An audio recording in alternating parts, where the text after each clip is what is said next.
Hola, buen día. Soy el doctor Iván Vladimir Cárdenas García, residente de cuarto año de ortopedia y traumatología. El día de hoy vamos a hablar de la planificación de prótesis total de cadera primaria usando radiografías simples.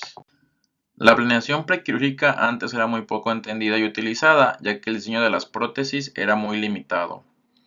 Actualmente se cuenta con múltiples diseños y tamaños de los componentes que han convertido la artroplastia total de cadera en un procedimiento mucho más complejo. La planeación preoperatoria hace posible escoger el tamaño adecuado de implantes, lograr la simetría de extremidades y reducir el tiempo de cirugía.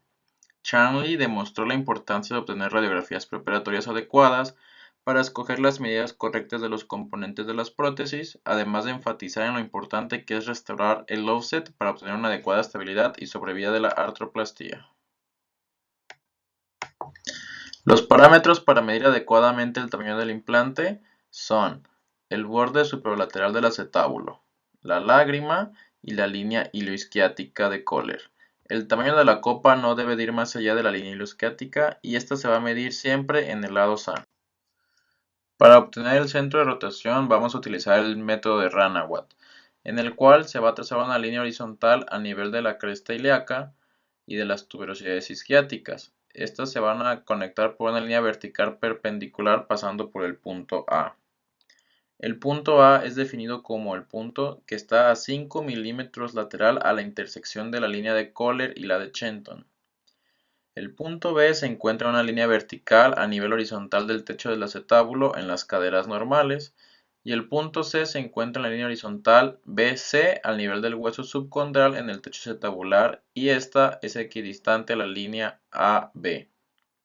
La línea AC es la hipotenusa de este triángulo isósceles y la mitad de esta línea representa el centro de rotación.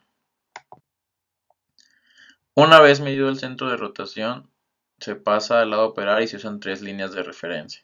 La línea H a lo largo del límite inferior de las lágrimas, la línea B1 a lo largo del borde lateral de la lágrima en el lado sano y perpendicular a la intersección con la línea H, y la línea B2 a lo largo del borde lateral de la lágrima en el lado a operar y perpendicular a la intersección con la línea H. De estas líneas referidas, el centro de rotación se transfiere del lado sano al lado afectado y se obtienen cuatro distancias. La distancia A, que es del centro de rotación del lado normal a la línea B1. La distancia B, que es del centro de rotación del lado normal a la línea H. La distancia A', que es la misma longitud que la distancia A empezando en la línea B2. Y la distancia B', que es la misma longitud que la distancia B empezando en la línea H. La intersección entre la distancia A' y B' es el centro de rotación del lado a operar. El offset femoral es la distancia de una línea perpendicular del centro de rotación a la intersección con una línea longitudinal del fémur. El offset de la prótesis es la distancia desde la línea perpendicular del centro de rotación de la cabeza de la prótesis a la intersección desde el eje medio del componente acetabular. Para escoger el componente femoral, vamos a utilizar transparencias y vamos a escoger el que más se acerque al offset del lado sano. Para calcular la dismetría, primero hay que saber que esta puede ser ocasionada por tres factores, ya sea por factores en el fémur, en el acetábulo o mixto. Y para determinarlo vamos a usar tres líneas. La línea 1, que es una línea del punto más distal de las tuberosidades isquiáticas, la línea 2, que es del borde superolateral del acetábulo, la línea 3, que es una línea del punto medio de los trocánteres menores, y la línea 4, que es la línea de lágrima a lágrima. Para calcular la dismetría de las extremidades, vamos a restar la distancia que hay de la línea de los trocánteres menores a la lágrima en el lado afectado al lado sano. Una vez obtenidas nuestras mediciones, vamos a calcar la pelvis con el componente acetabular obtenido, el centro de rotación calculado y el fémur a operar de la radiografía original. Posteriormente vamos a juntar el calco del fémur a la pelvis y vamos a colocar el vástago femoral que mejor se acomoda a nuestras mediciones. El nivel de la osteotomía del corte femoral para obtener la simetría de extremidades será definido al mantener las líneas 1, 2 y 3 paralelas entre sí. Una pregunta muy importante es ¿cuándo cementar? Trollsen describe la paradoja de la fijación no cementada, donde la misma está aumentando mundialmente a pesar de que los registros indican que la cementación en mayores de 75 años tienen menor riesgo de una cirugía de revisión. El reporte del 2018 de la Asociación Nacional Ortopédica Australiana de Reemplazos Articulares refiere que en pacientes con osteoartrosis mayores de 80 años, la fijación no cementada presenta mayor tasa de cirugía de revisión en el posoperatorio, especialmente en los primeros 3 meses después de la cirugía, comparadas con la fijación cementada o híbrida, con un porcentaje del 0.7% para las cementadas, del 0.8% para las híbridas y del 1.8% para las no cementadas, siendo la principal causa de cirugía de revisión la fractura periprotésica. El registro noruego, que incluye un seguimiento de 0 a 15 años, no demuestra diferencias significativas en el método de fijación en cuanto a sobrevida en el grupo de 65 a 75 años. Sin embargo, en mujeres mayores de 75 años presenta un riesgo mayor del 60% de cirugía de revisión en prótesis no cementadas. En las fracturas del cuello femoral se debe de tomar en cuenta que estos pacientes son osteoporóticos y el riesgo de presentar una fractura periprotésica en vástagos no cementados se ha demostrado en múltiples estudios. La Asociación Nacional Ortopédica Australiana de Reemplazos Articulares refiere que a 10 años las prótesis cementadas tienen un porcentaje de revisión del 6.8% y las no cementadas del 10.2% en mayores de 70 años. De igual manera, se ha demostrado una incidencia cada vez mayor de fracturas periprotésicas en vástagos femorales no cementados, en especial en mujeres ancianas con DOR tipo C. En el Registro Americano de Reemplazo Articular, se ha visto que en personas mayores de 80 años con vástagos cementados tienen menor riesgo de fracturas periprotésicas. En general, se puede decir que las indicaciones para el cementado serían una anatomía femoral proximal anormal, artritis inflamatorias, osteoporosis, un fémur DOR tipo C, fracturas de cuello femoral en pacientes con osteoporosis y mayores de 75 años, especialmente en mujeres. Sin embargo, siempre es muy importante individualizar a cada paciente. A continuación, revisaremos un estudio acerca de la planeación preoperatoria de la prótesis total de cadera usando radiografías convencionales de la Revista Brasileña Ortopédica del 2014. En este estudio utilizaron radiografías convencionales para la planeación preoperatoria de la artroplasia total de cadera basada en la medición de los componentes a través de transparencias. Los objetivos del estudio eran evaluar la exactitud de las medidas obtenidas con la planeación, así como analizar la restitución del offset y corregir la dismetría. La muestra que obtuvieron fue de marzo del 2005 a julio del 2009, con un total de 56 prótesis totales de cadera en el Hospital Estadual Mario Covas. La edad media de los pacientes era de 65 años, de los cuales 37 fueron mujeres y 19 hombres. Todas las prótesis fueron totales y cementadas con un abordaje posterior.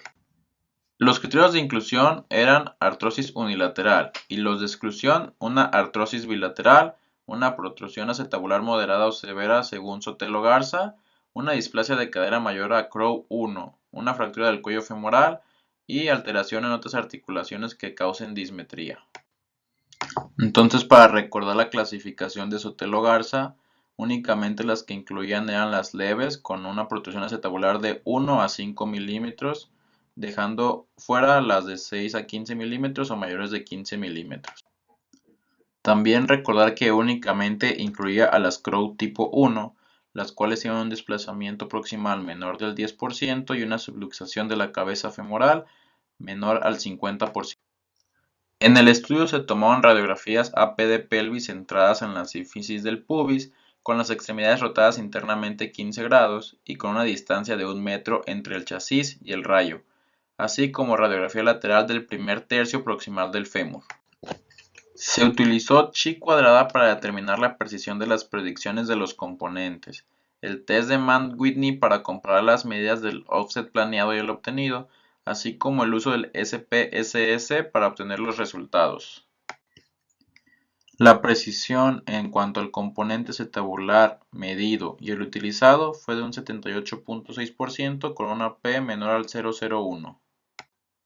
La precisión en cuanto al vástago femoral medido y el utilizado fue de un 82.2% con una P menor al 0,01.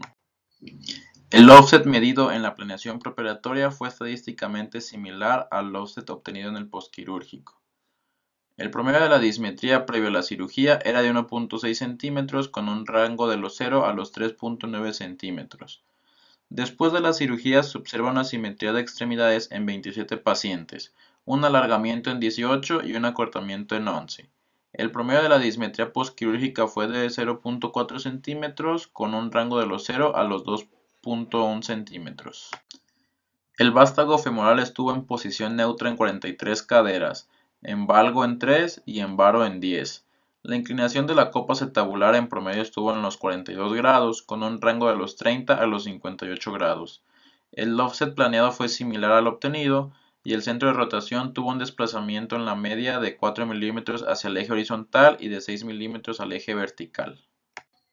Según Egli et al., actualmente se cuenta con métodos digitales para las planeaciones prequirúrgicas que logran una precisión alrededor del 90%.